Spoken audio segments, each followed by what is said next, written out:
From the Opubco Studios at Britain and Broadway, you're listening to a News OK podcast. Hi, everybody. Welcome to a comics podcast at newsok.com. I'm Matt Price. I'm here with Kyle Roberts. And it's a big week of comics. We got a lot going on. What do we got going on, Kyle? That's right. There's a little bit of Captain America, a new Spider-Man.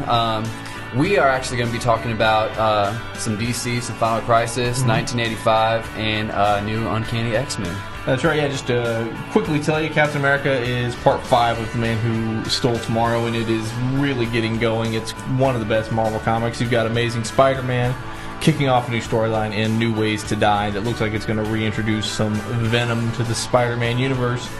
But the ones we're going to talk in depth about, we're going to kick off with what I enjoyed a great deal, thought it was a great DC big event comic, Final Crisis, Legion of Three Worlds, #1. It's written by Jeff Johns. It's drawn by George Perez. It is an extremely deep, in-depth story. There are a lot of characters in this story. There are a ton of characters. You've got 3 different legions of superheroes that are going to be involved. You've got Superman. You've got the Time Trapper as the villain. He's bringing in Superboy Prime, the evil version of Superman, to try to erase Superman's influence on the world. It's set in the 31st century. I enjoyed this a lot. This was, while it's got a lot going on, a lot happening, it's all explained. You're brought through the story.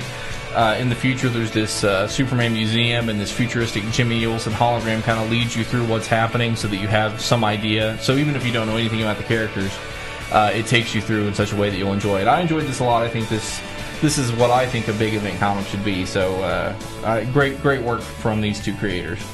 All right, let's move into Marvel. Let's do a little bit of 1985. We have started on this from the beginning. We've kind of been following this one every month, yeah. It's go ahead. And I love, again, its vintage look to it. It doesn't necessarily look like an 80s comic, but you could tell that it's supposed to be from the past. It has a very vintage, distinct look to the art. And I don't know, they have entered a lot of new villains in it. It kind of starts with, you can't tell for sure if there's a portal, some kind of portal, or mutants have been there all the whole time, and they're just now starting to see them. But it kind of has the story of this dad and son that love Marvel Comics, and they start seeing actual villains everywhere.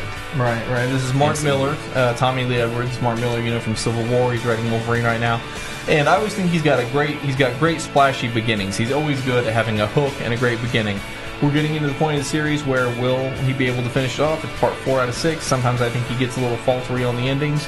However, so far, so good, you think, Kyle? Yeah.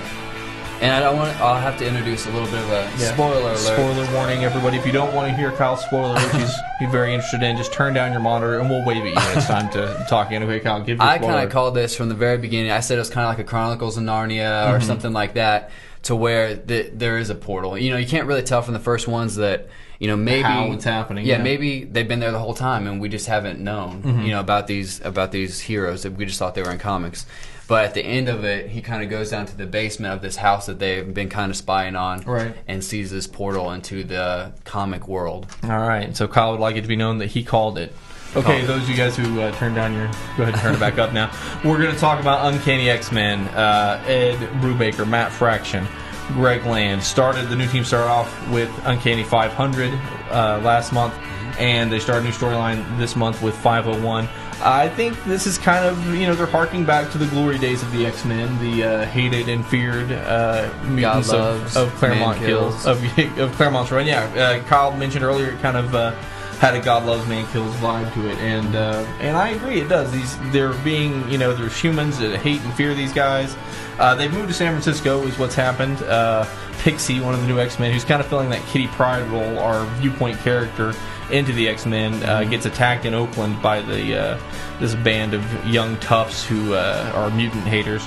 And that's kind of how we get pulled into the story. But Fraction and Brubaker are doing a good job building up all these characters. Cyclops has got a certain agenda. Wolverine's got another. You only get a little bit of Nightcrawler, but you kind of get the feel of his character. Emma Frost has obviously got her own agenda. I don't know, Kyle, you're our resident expert.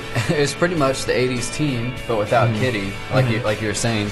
And I love this story. Some parts are kind of racy. It's kind of a sexed up X-Men a little bit, which I actually even mention in context of the story.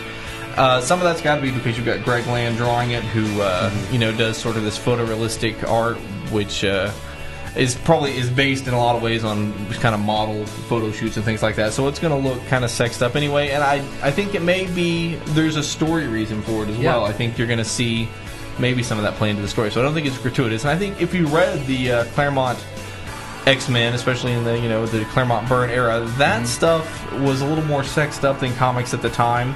Although it was maybe a little more undertoned than this, but you had the White Queen running around in essentially her underwear, running a school, which is a little weird if you think about it. So I mean, I think the fact that was a little more ramped up than the comics of the day. Maybe you've got the same thing going on with Uncany X-Men today. It's always been a little more, of the mature of the superhero set. So. And even that, it's a little bit of a darker comic, like at the beginning of it in the street. Absolutely, yeah. So what's your pick out of these three? Man, I love Legion of Three Worlds. I mean, if you're an X-Men fan, I think you should be picking up X-Men, absolutely. But I love Legion of Three Worlds. Jeff Johns and George Perez have knocked it out of the park. This is kind of what I thought Final Crisis would be. I mean, this is a first issue that says, bang, big event. There it is. Fasten your seatbelt and get into it. How about you? Yeah, I love the Uncany X-Men. I like the writing in it. Really, from the very beginning, it pulls you in, it sucks you in, and you want to keep reading. All right, excellent. So, great comics this week. Get out to the comic book store and check some of this stuff out. For Kyle Roberts, I am Matt Price, and thanks for downloading us. See you guys.